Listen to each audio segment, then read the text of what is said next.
வணக்கம். இன்றைய தலைப்பு செய்திகள். சமண துறவி ஆச்சார்யா ஸ்ரீ 108 வித்யானந்த் ஜி மகாராஜின் நூற்றாண்டு விழாவில் பிரதமர் நரேந்திர மோடிக்கு தர்ம சக்கரவர்த்தி பட்டம் வழங்கப்பட்டது.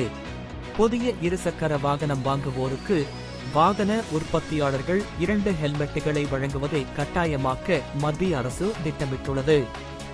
அதுபோல ஆண்டிலா பிரேக்கிங் சிஸ்டத்தை கட்டாயமாக்கவும் முடிவு செய்துள்ளது. மேட்டூர் அணையில் இருந்து காவிரி ஆற்றில் எந்த நேரத்திலும் 75,000 கன அடி உபரி நீர் திறக்கப்பட உள்ளதால் 11 மாவட்டங்களுக்கு வெள்ள அபாய எச்சரிக்கை விடுத்து மேட்டூர் அணை உதவி செயற்பொறியாளர் செல்வராஜ் உத்தரவிட்டுள்ளார்.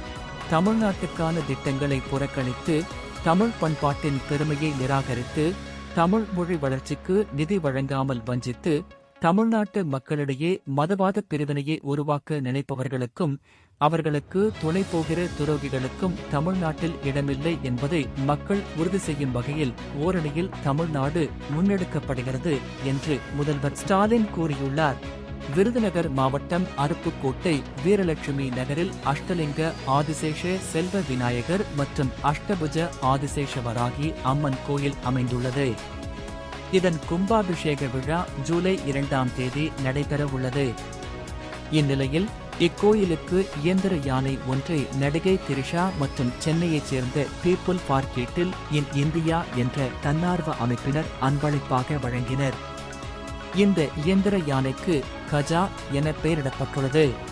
தேர்தலில் ஒருமுறை கூட போட்டியிடாத பதிவு செய்யப்பட்ட அரசியல் கட்சிகளை நீக்கும் நடவடிக்கையாக தமிழகத்தைச் சேர்ந்த 24 கட்சிகளுக்கு முதல் கட்டமாக நோட்டீஸ் அனுப்ப தேர்தல் ஆணையம் முடிவு செய்துள்ளது. பேருந்துகளில் சாகசத்துக்காக படிக்கட்டில் நின்றும் தொங்கியபடியும் பயணம் செய்யும் மாணவர்கள் மீது போலீசார் வழக்கு பதிவு செய்து நடவடிக்கை எடுக்க வேண்டும் என்று உயர்நீதிமன்றம் உத்தரவிட்டுள்ளது. போதைப் பொருள் பயன்படுத்திய வழக்கில் கைதான நடிகர் கிருஷ்ணா ஜாமீன் கோரி சென்னை போதைப் பொருள் கடத்தல் தடுப்பு சிறப்பு நீதிமன்றத்தில் மனு தாக்கல் செய்துள்ளார்.